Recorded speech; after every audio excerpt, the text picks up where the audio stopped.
This is an I Am Listening original podcast. We've lost sight of actually some of the real reason why this has started. And actually, I'm worried about the fact that people can feed off of complete fake news and then it can cause such destruction. I think we do have to reflect on that in terms of how our society responds to information. Welcome to the Kent Politics Podcast, your go-to source for insightful discussions on local and national political matters. Join us as we take a deep dive into local government across the county. Find out what the key decision makers have to say, what your money is being spent on, and how the party's policies could affect how we live. Plus, don't miss our regular feature, Westminster Watch, where we dissect the latest developments and decisions shaping the political landscape in the heart of the UK's capital. Engage with us as we delve into the issues that matter to you and explore the dynamic world of politics from a Kent perspective. Welcome to the Kent Politics Podcast. I'm your host, Simon Finlay, local democracy reporter covering Kent County Council, and I'm joined by Dan Essen, who covers the borough and district councils in Kent. Hello. And Robert Buddy, who looks after Medway Council. Hello. And the KM Group Political Editor, Paul Francis, who joins us for his take on what's happening in Westminster. Hello there. And our special guest is the newly elected MP for Chatham and Aylesford, Tristan Osborne, who talks about his new job, far-right protests, and how Labour plans to govern. OK, first up, Dan, what's been going on in your neck of the woods?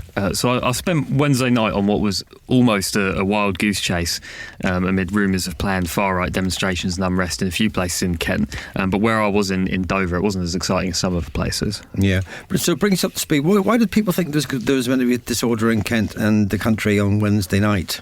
On Monday, after a weekend of rioting and unrest in various parts of the country, a message started circulating on various sort of far-right and fringe political telegram groups, alleging to list a series of places that far-right and anti-migrant demonstrators planned to attack, vandalise or something of the sort. 3 of these places were in Kent, one in Dover, one in Chatham, one in Canterbury, and they were all sort of immigration law and advice firms, or at least used to be. The ones in Dover and Canterbury were closed for some time, but as a result, there was a lot going around on social media and people were pretty interested and thought something was going to happen. So what actually happened in those places? Like I say, across all 3 of those places, there was a lot of social media attention. It was basically a game of Chinese whispers, a lot of people claiming stuff had happened during the day when nothing in fact had. In Canterbury, nothing at all happened. A lot of businesses closed early, but there was nothing.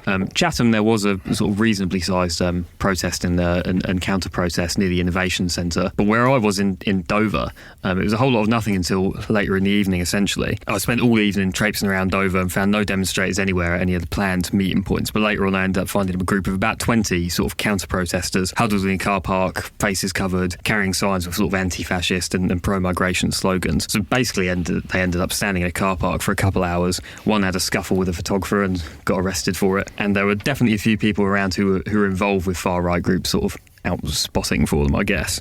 But they were basically just walking around and making jibes rather than demonstrating in any organised way. Okay, and what did the people who were there say? Basically, none of them would speak. The sort of anti-racist or anti-fascist protesters refused to speak, refused to show their faces.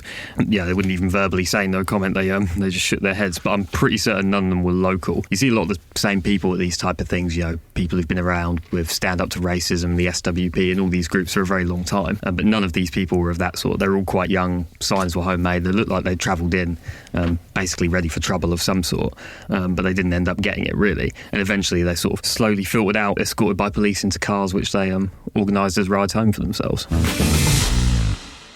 Turning to Robert, what about Medway? What's been happening? So, since we last spoke, Medway Council has published its first round of budget monitoring. And as may be familiar to those who took notice this time last year, it found that the authority is predicted to overspend its budget by £16 million.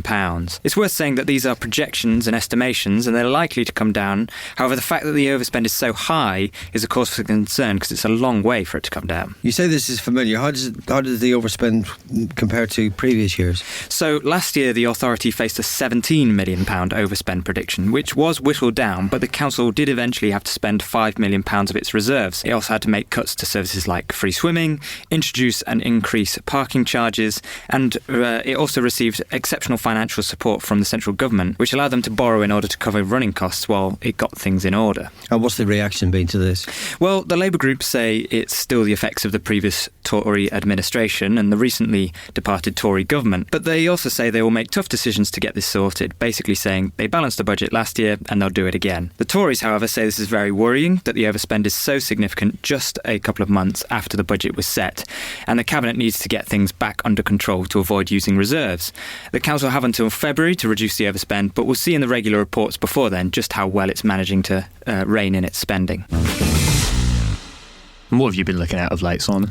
Well, I've been to two children's centres, one in Thanet and one in the Aylesford at Sheerness, which face a bit of an uncertain future as Kent County Council continues its relentless drive to find efficiencies. Millmead in Margate and Seychelles in Sheerness provide family hub services, which is a place for advice and places where children can find things to do, as well as their parents going on courses and getting advice on how to live their lives.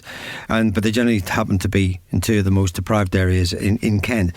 But those services are under threat because KCC has spotted a £426,000 saving, and this is in the context of the council having to find more than £100 million in the next couple of years. And how's that plan to cut these services gone down? Well, Seychelles will have to shut the service down, but not the centre, as it's a hub for a lot of other things which it provides under its own umbrella, but of which the family hubs is one. But there's a different story for Millmead, which depends on its share of $426,000 to run its 60-odd place nursery, and it will have to shut down if the operation goes with it. So the staff are naturally distraught, as are the volunteers and the users, because it also will be the food bank. There's a subscription food service which helps people just to get by from day to day.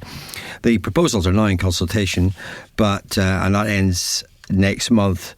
KCC has in both cases offered alternatives so that users of the centres do not lose the services entirely, but campaigners like Labour's Barry Lewis has invited members of the Children's, Young People and Education Committee to push a pram for 3 miles, which he says is the round trip distance between Millmead and the new centre, just to get an idea of what it might be like. So the guys at Millmead are realistic and they give themselves just about a 5% chance of survival. But KCC, in fairness, has made it plain that given the choice, they would never choose to shut the children's centre down, but that's got the choice that it's been left with. I'll say, if they're cutting stuff like that, surely KCC must be running out of things to try save money on, right? That's a good question.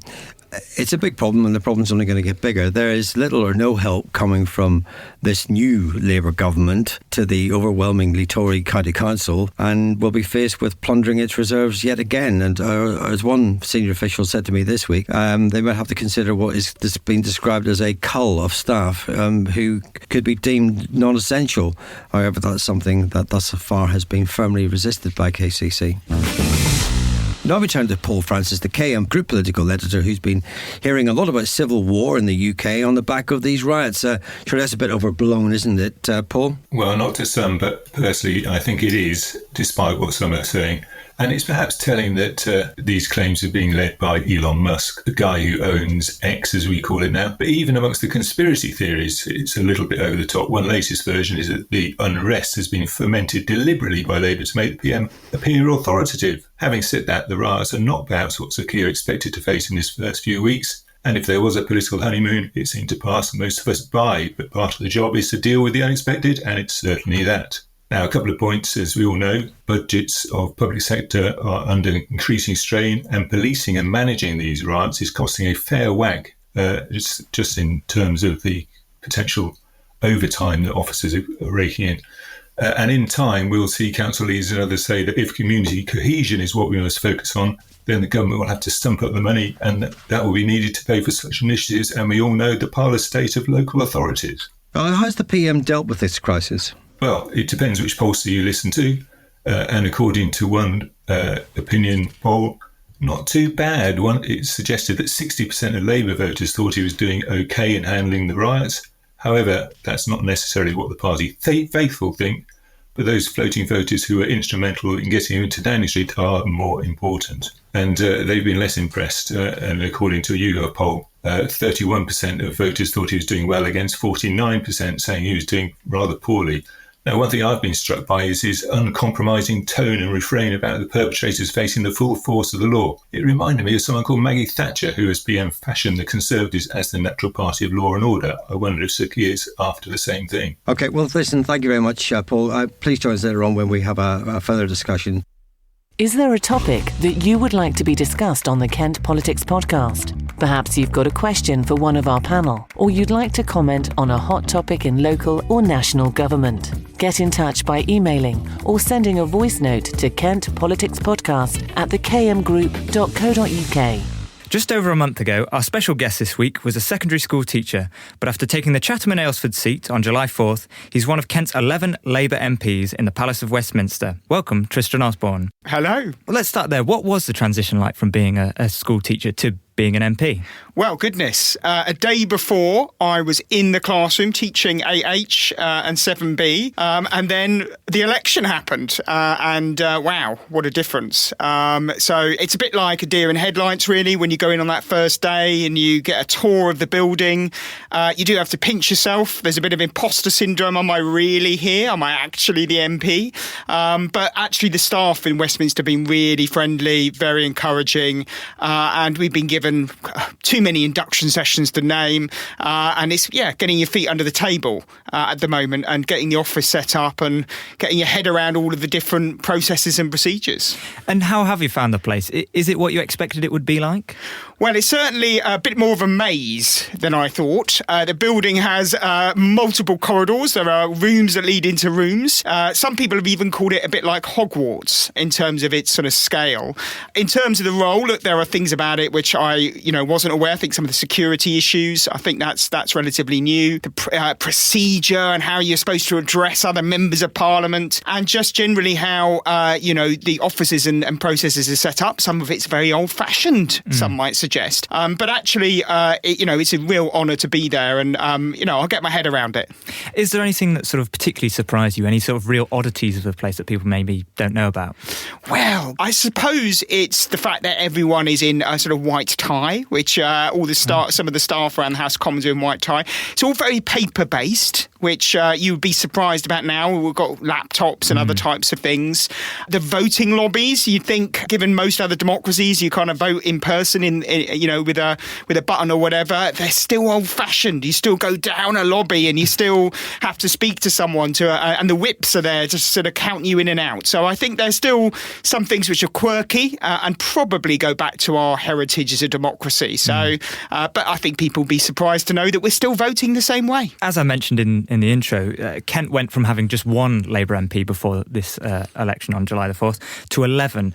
I mean, how do you explain that shift, that massive shift from lots of Conservative heartlands to Labour? Yeah, so, I mean, there's probably people out there who are much wiser than me who've given some comment to this, but I think four things that have screamed to mind. First of all, 14 years of Conservative government, people itch for a bit of a change. There was that mindset and mood in the air. Secondly, I think because of some of the conditions of people's lives, cost of living crisis, Liz Truss, perhaps, depending on your viewpoint, causing a bit of a tumult with the economy and some of the issues with COVID and parties. I think all of those sort of culminated in a desire to punish the governing party. Thirdly, I do think that Labour did put forward a more centre-left agenda this time. We were appealing to people perhaps that we didn't to last time, and that reached across the aisle to many Liberal supporters and former disillusioned Conservatives, One Nation Conservatives in particular. And then fourthly, I think we had a really good campaign, actually. I think it was very positive, it engaged people, and I'm not sure Rishi Sunak had the campaign that he was planning. I think from day one when he was rained on to making some gaffes about Wales football teams being in the Euros, not quite so sure he had the campaign he wanted. And in specifically your seat of Chatham and Aylesford, I mean, in 2019 it was won by the Conservatives with a massive 18,000 majority, which you've now overturned. That was under Tracy Crouch, who's obviously a very popular member of Parliament for the area, but this time she decided not to stand. Do you think if she hadn't made that decision, if she had stood, would it have been a different result? So that's a really good question. She was a really popular MP. She's been great on the handover with me, highly regarded with all of the people that I've spoken to. And I even said that in my election address, that I sort of paid sort of diligence to her service. And I'd still do that today. I'll be mentioning her in my maiden speech in September and all the work that she did. I mean, I don't know is the answer to that question. There was there was big swings across North Kent. We had popular MPs who are still Tory standing who lost, and you had similarly new candidates in other areas that might have won. So, you could say the what ifs and if whats, but the reality is that she did stand down for personal reasons. She now has her life back in some ways, privacy, and she can do other things. I know she's gone on to agency work, and I pay diligence to her, and I will be hoping to continue that track record of real service to the community alongside her predecessor, of course, Jonathan Shaw, who served the community for 13 years as well. Now, the new government has faced some challenges in the first month that it's been in office. The first was around sort of the King's Speech and the SNP's amendment to lift the two-child benefit cap. Now, you voted against that amendment. Can you explain why? Yes, I can. So amendments like that are not usual for the King's Speech. The King's Speech is the programme for all of government that is put forward. That was a particular amendment on a budgetary item concerning a welfare bill. So actually there is precedent for that potentially to come back later on when we're discussing welfare in particular, and we can look at that issue. But more fundamentally actually is, and this was highlighted in last week really, when Rachel Reeves said, look, we've inherited a worse situation than we foresaw. And this was a letter released by the OBR that suggested that there are £22 billion of a black hole in the in-year budget. So the reality is we've got some really difficult decisions to make. Some of them are unpopular. The winter fuel allowance reduction is one that is not going to go down well with certain communities, and we have to make difficult decisions. And that was not the right moment for that proposal. And secondly, I think now we've seen the budgetary situation, I'm not so sure that it's affordable in the current financial year. Obviously, 7 Labour MPs did vote for that amendment and they were suspended by Sir Keir Starmer. Do you think that was a bit too harsh? No, I think that was appropriate. Ultimately, we are whipped. All of us are whipped. We all have to take responsibility. We were all given the same brief around the financial situation that we were in. It was an SNP amendment. It wasn't a Labour amendment. It was an SNP amendment. SNP are targeting Labour councillors and Labour MPs in Scotland and have spent the last 2 months campaigning against them. So it undermines our colleagues there. So I do think it's right that we maintain discipline as a party, because we have some incredibly difficult decisions to make as well going forward. And it sends a message that we are going to have to make some difficult calls and we all have to work together. Ultimately, we all benefit if the Labour government succeeds. The country benefits if the economy starts growing again. And so I think he made the right call on that. More recently, we've seen these riots across the country with damage to businesses, vehicles, attacks particularly on sort of areas like mosques, and violence towards the police and ethnic minorities. Now, you were a special constable once upon a time. What's your reaction to all this? Well, look, three things. First of all, there is absolutely no excuse for some of the behaviours that we've seen. Absolutely none. There's no justification for trying to set hotels on fire, for attacking police officers, chucking urine, faeces, for intimidating local people, for chasing people, for smashing and damaging property. There can be no justification for that in any democracy. We do not allow political protest to become violent. So that's my fundamental. I think the government has responded robustly on this issue, and as we can see in the news, people are being put before the courts, and the courts will make decisions on sentencing and outcomes. Secondly, there is a conversation around social media and its responsibility. I am worried about some of the comments on Facebook from people, some of them inadvertent, some of them are directed, but also the multi-billionaires who own some of these internet companies, social media companies, do have to accept responsibility for some of the proliferation of information that is coming through on those, and the whipping up of concern and fear. And then thirdly, there is a concern that I have around, the issue. It's, what the issue was. I mean, the issue came as a result of 3 stabbings in Southport. That was not related to someone who was a migrant, despite all of the misinformation.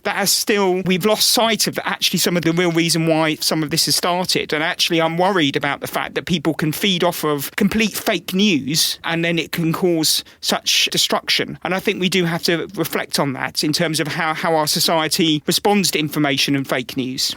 I mean, you've referenced there, a lot of people, Elon Musk, among others, has been sort of accused of allowing Twitter, or X as it's now known, to proliferate extremist views and things that have contributed fake news and this sort of thing. Is that something that the government will look at, possibly legislating around sort of how social media companies allow this to happen? Yeah, so Peter Kyle, who's our Minister for Digital, has indicated that he's going to be doing some work on this going forward.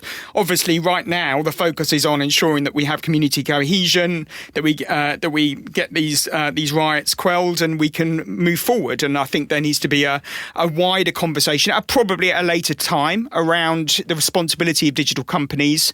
I think we need to engage with them in a sensible way. Obviously, governments have to ensure that we maintain that freedom of speech, which is so important in a democracy. That right to protest is also important. But what we can't be allowing is fake news to spread and proliferate, because it causes fear in communities and it can lead to violence and social decay as well. So there needs to be that conversation. What it looks like is for that conversation, but I suspect it's coming down the track. Now, we're only about a month into the new Parliament. So looking longer term, what are the things that you'd like to achieve both as a national Labour government, but also locally, specifically for Chatham and Aylesford? Yeah, and the two are linked, actually. So first of all, I think a period of economic stability. Now, that sounds like you've heard that from every politician, and it sounds like the last 20 years of political discourse. But the reality is that we have had countless prime ministers, countless chancellors. We have had instability in relation to inflation caused by people putting budgets forward which weren't sensible, and they lost their jobs because of that. So we need a period of stability with Rachel Reeves at a stable hand at the tiller. We need to balance the budgets and we need to grow the economy. And actually, the second element of that is the plan. It's ensuring that people in Chatham and Aylesford and more broadly have more money in their pockets in 5 years' time, that they're able to afford those holidays, to go out with their loved ones, that they're not in a cost of living crisis that we've seen, that mortgages are affordable. And I think actually if we can deliver that stable economy, that growth, that will result in dividends for us. Secondly, the NHS. We do need to look at how the NHS is working, the fact that people can't get a GP or a dentist. Now, Wes Streeting has come up with a plan on that in terms of recruiting extra dentists, working with universities to increase placements. Thirdly, it's around crime and antisocial behaviour, obviously a big issue at the moment, and one that goes back to me as a councillor. Looking at how noisy nuisance bikes and people who are not insured on cars and noisy neighbours, looking at policy around that, around more community sentencing, but actually for people to see that they're, as victims, they're getting an outcome.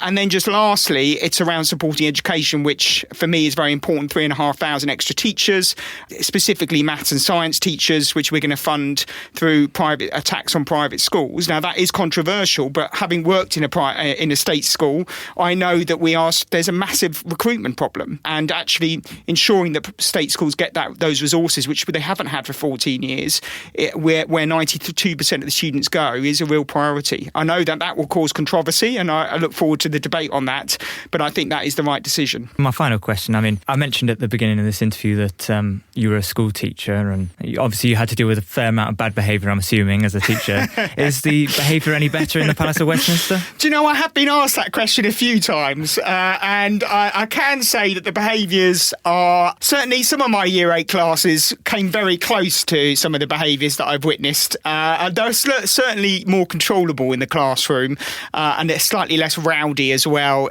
when you look at PMQs as an example. But ultimately, both require calm management of the situation, restraint, and an ability to see through the screams and the howls. And they're quite similar in that sense. Tristan Osborne, thank you very much. Thanks very much.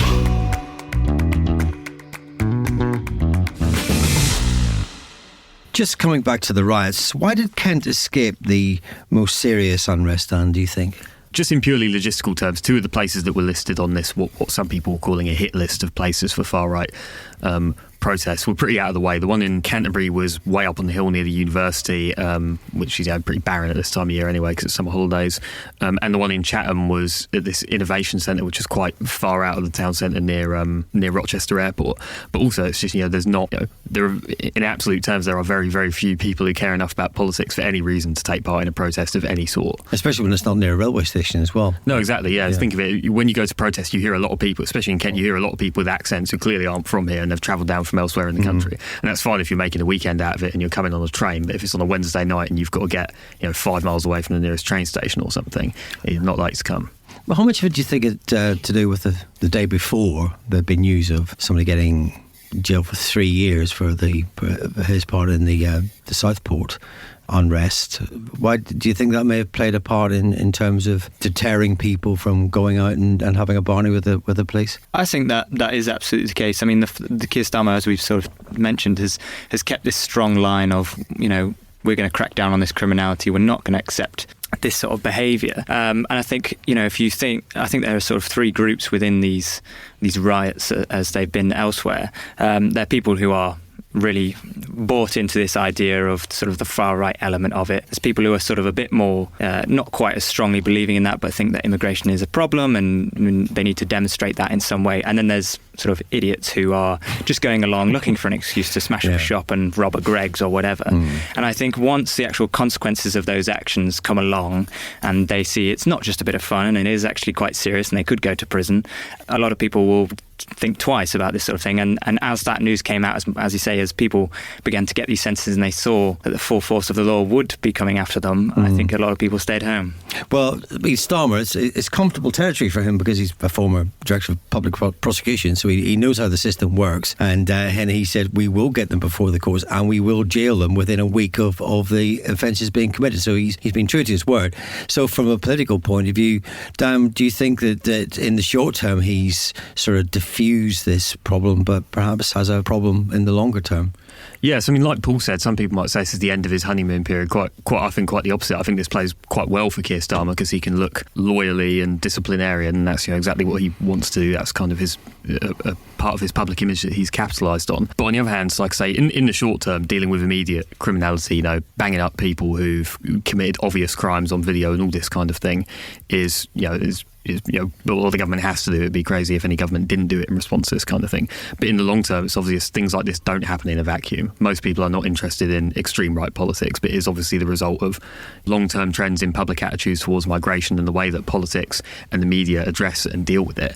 And I think the government will be quite comfortable for now to say that the solution is more surveillance, more influence for the police in public life, more harsh policing of this kind of thing. But the causes of this, while a lot of it is criminality, it is ultimately political, and therefore the solution to it has to be political as well. And I think also it will damage the politics of people who are not extremists of any sort, arguing for migration control as well for sort of the next immediate few weeks. I can already foresee people within the government who suggest, maybe this means there needs to be a conversation about how we talk about immigration and immigration policy. People accuse them of, you're just giving in to the rioters. So I think whatever they do in the short term, however many rioters they bang up, it won't change the sort of long-term structural trends which have contributed to this kind of thing happening.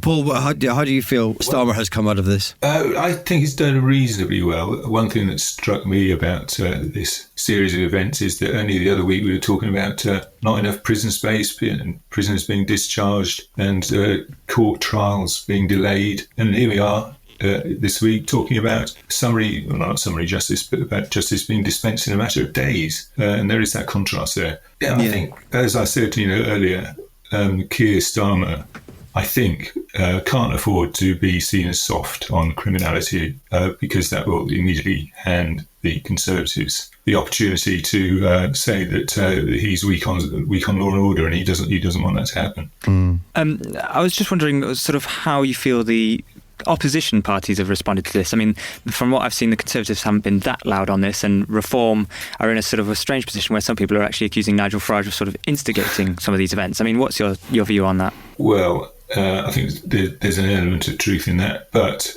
I think, when it comes to mainstream politics and, ordinary voters, there are still those outstanding concerns about the cost of living crisis, the recession, and what the government is going to do about that. And I think what's been interesting about the Conservative response to all of this is that it's been fairly muted, but no one's really taken any interest in it. And I think that's going to be their problem for the next few years, is that they'll be developing all sorts of policy ideas, but frankly, no one's going to be that interested. So it'd be interesting that whoever makes it through to the final two and whoever finally gets elected as the new leader may well just be one of a long succession before they find somebody that the public will listen to. Yeah, I don't see any return for the quiet man, as Ian Duncan Smith, who threatened to turn up the volume after getting criticised for his lack of initiative and was out of the job within about 2 weeks after saying that. That's right, because he made a speech at the party conference that, Yeah, he might have been better off dancing like Theresa May did too. Folks, that's your lot for this week. Thanks to Rob, Dan and Paul and our special guest Tris Osborne. Don't forget to keep an eye on Kent Online for the latest politics news from across the county. All the best. Thanks for listening to the Kent Politics Podcast. Don't forget to check out stories throughout the week on the politics page of Kent Online. And you can watch the Kent Politics Show with Rob Bailey on KMTV every Friday at 5 p.m. or on demand at kmtv.co.uk. This has been an I Am Listening original podcast. For more information, head over to our website, im-listening.co.uk.